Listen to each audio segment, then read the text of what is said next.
welcome back to my channel. I'm Tiffany Benson, one part of Team Benson, and today we are vlogging and we have some issues.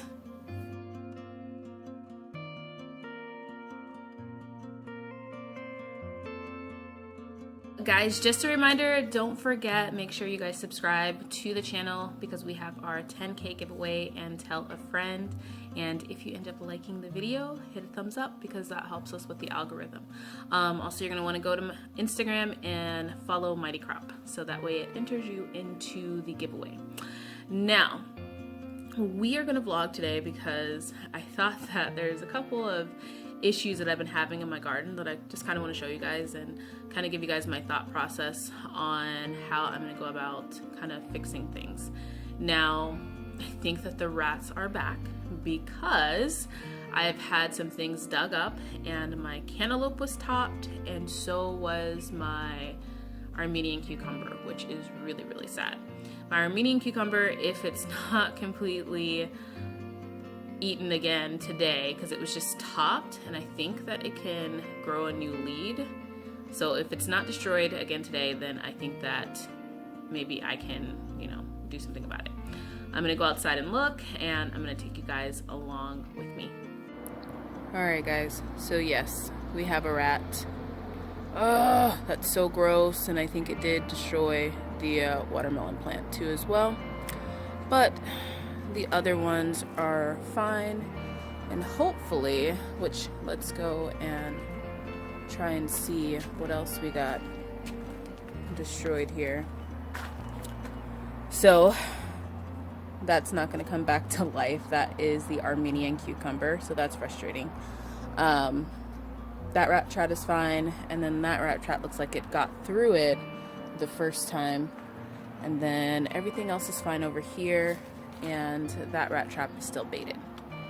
So yes, tons of funness. And then the other thing is, I just noticed this is a tomato is now eaten while it's green. Alright guys, so this is literally like man versus wild farmer edition. And this is a part of nature, and this is a part of things that are going to happen. If you're going to have a yard full of abundance, which I have a tiny space full of food, that's what's going to happen in the desert. So I encourage you not to get super frustrated because that's only going to make the problem worse, but to try and do preventative measures, like putting down your traps, covering your tomatoes. My tomatoes I'm not super worried about because since I planted them early, I did get a huge harvest of tomatoes. So if I'm feeding a bird or providing water for an animal that needs it here in the desert, it really isn't that big of a deal to me because will those last 10 tomatoes be nice? Yes, they would be nice. But since I planted them early, before the birds really started coming out and before insects really started, well, not insects, but like rats and different things like that, because I think that one might have been a rat and not a bird. But before those things got super bad, I got a huge harvest of tomatoes. So sometimes it's just about planting things and harvesting them for yourself when it's your time, and then giving the wildlife their time with stuff. And that is kind of like the cycle of life, and that's kind of how I look at it. Now, the rats, they carry diseases, so I do want to trap them. I'm fine with them stealing a tomato and that being fine, but being in my garden and just digging it up, that doesn't help either of us. So I do want to trap those and kind of get rid of them. But, it's all life. So I have on some gloves, and I am going to dispose of that little creature because it's gross. The other thing I want to encourage you guys is to follow a planting guide. Now, in my planting guide, I would have, if I followed it to a T, which I did not on certain things because I didn't have room, I would have had my Armenian cucumbers out way earlier than now, and I would have had my melons out way earlier than now, which is why the melons that are not getting bothered, the bigger ones, they're not getting bothered at all. It's just the smaller ones. Now, when you follow those planting guides, it really gives you the exact best time if you have one that's like tried and true. So I would find one that's like been somebody created it by like a farmer that's been farming for years, or it's passed down or something like that. But when you follow it, it kind of puts you in a season of, okay, this is your season, so things are hitting maturity when it's the best time for them to hit maturity. Things get attacked in your garden, one, because the plant is stressed, or because it's at a season where something else is coming, like out of hibernation or different things like that. So if you're planting right when you should be planting and you're following those guides, you won't have that many issues. And most of the things in my garden are planted at a time when I'm following those exact guides and I don't really have issues. But there's certain things that are a little late and I have to battle pests with them. But gardening is all about learning, and even when you've been gardening for a couple of years, you're still bound to learn a lesson. Well, at least it's not all doom and gloom, guys. Look at how beautiful that squash plant is. Now, I am going to save this squash blossom. So when it closes up, I'm going to pluck it, put it in a bag, and I'm going to put it in the refrigerator, because that one, which I was hoping would open today, did not. It's probably going to open tomorrow. So that means that there's nothing else on here to pollinate it. So since I didn't open up at the same time, I'm gonna hand pollinate that one, because look at how big that one is, guys. I think that one has a really good chance of being a good squash. So that's just something you have to do sometimes. Now, next time I'm going to plant 2 of these side by side, because this is one of my favorite squash plants. I've always wanted to grow a patty pan. I never have success with them. So I'm just going to grow both of these side by side next time, because I do have success with these and I do love these. And yeah, I need squash. So what I am going to do is I'm going to go ahead and I'm going to pull up all of these traps that I have down, because what I don't want are the geckos, which are the little lizards that eat all the bugs in my garden, to get trapped in one of those. So somebody asked me about that, and lizards aren't awake first thing in the morning. So if you come out and grab them first thing in the morning, then you won't have any issues. So guys, the unfortunate part is that if I want to keep my garden on the schedule that I want it to be on, meaning that it's going to shade certain parts with more heat-loving crops that are going to shade like the less heat-loving crops so that they can last longer, I'm probably going to need to go find a couple of starts. Armenian cucumber being number 1. I am going to start it inside because I do have some seeds inside, and hopefully I can germinate it quicker, but I do need a bigger one because it's going to be 105 in about 2 weeks. So that's something that I really, really need to plan for. If I want that arch to be covered, I need it to be growing a lot faster.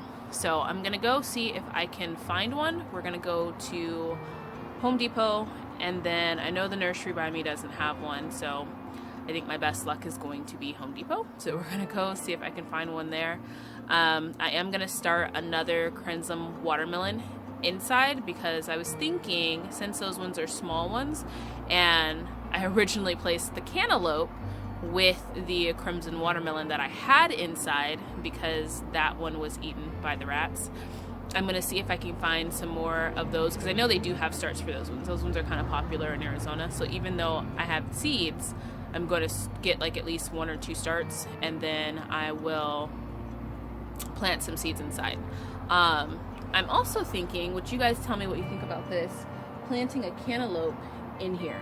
Because what I'm thinking is that the cantaloupe will cover the ground as the okra grows up.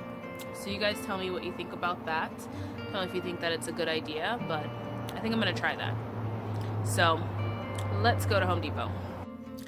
Alright guys, so I went to a Home Depot that is a little bit further out from me because I live in the heart of the city. So I live in Phoenix. So my Home Depot is pretty picked over. So I'm going to this one that's a little bit further out in Chandler to see if maybe, just maybe, I can get a better selection of starts. Okay guys, I was right.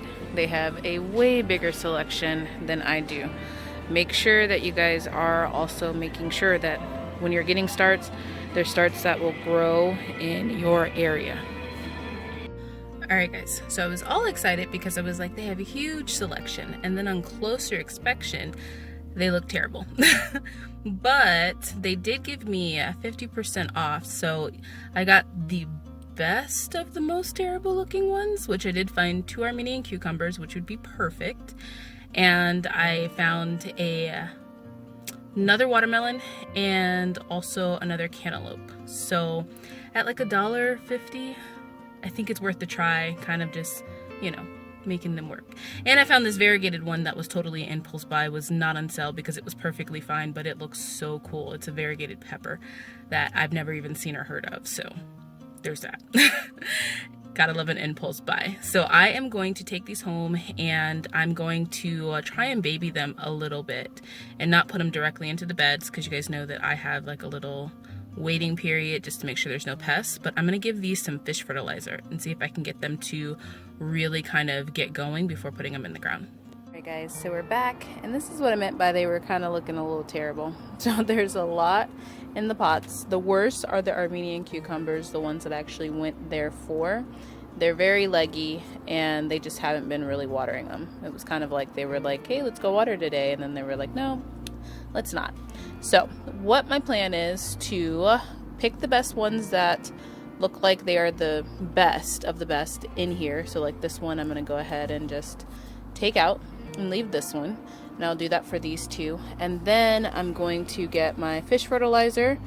This is the new one that I've been using since my Alaskan one has been hard to find, and I am going to give them a little bit of fish fertilizer and just let them kind of quarantine right here for the next couple of days, and then I'm gonna put them in the ground. This is that variegated one, guys, I was talking about. It is actually this. Let's move the dirt. It's a candy cane pepper, and I mean, how could you not impulse buy that? For those of you guys that say you shouldn't impulse buy things, you have not seen a candy cane pepper. And I just got a couple of extra flowers just because I really want to make sure that I get my flowers in and get the bees going. So that is the plan. Alright guys, so the garden today is set to be, I think it's 98 degrees. So I am going to make sure I get it nice and watered, and I am going to leave those starts in the little pan, but I'm going to put them in the bed underneath where one of the shade cloth is going to be, probably by the okra, since there's just some space in there. And I'm going to start some more in the house and just keep it going. So I just want to kind of do a little bit more vlogs throughout the week. I am going to bring back Tummy Tuesday for those of you guys that asked. It just wasn't going to be this week because I want to create a couple recipes to kind of help you guys decide what you're going to be doing for feeding your family for Tummy Tuesday. But I do want to do a couple of vlogs and just kind of show you guys where my mindset is when it comes to my garden, and kind of how I problem solve in my garden too as well, and just so you guys can get to know me a little bit better. But I hope this video helped. I want to encourage you guys not to get discouraged when it comes to your gardens, because yes, there's going to have issues, there's going to have problems, but that at the end of the day, you're going to have a beautiful garden and you are going to get a harvest, and just keep believing in that. So until next time, grow yourselves a garden, because even a small space can provide you with tons of food. Bye guys.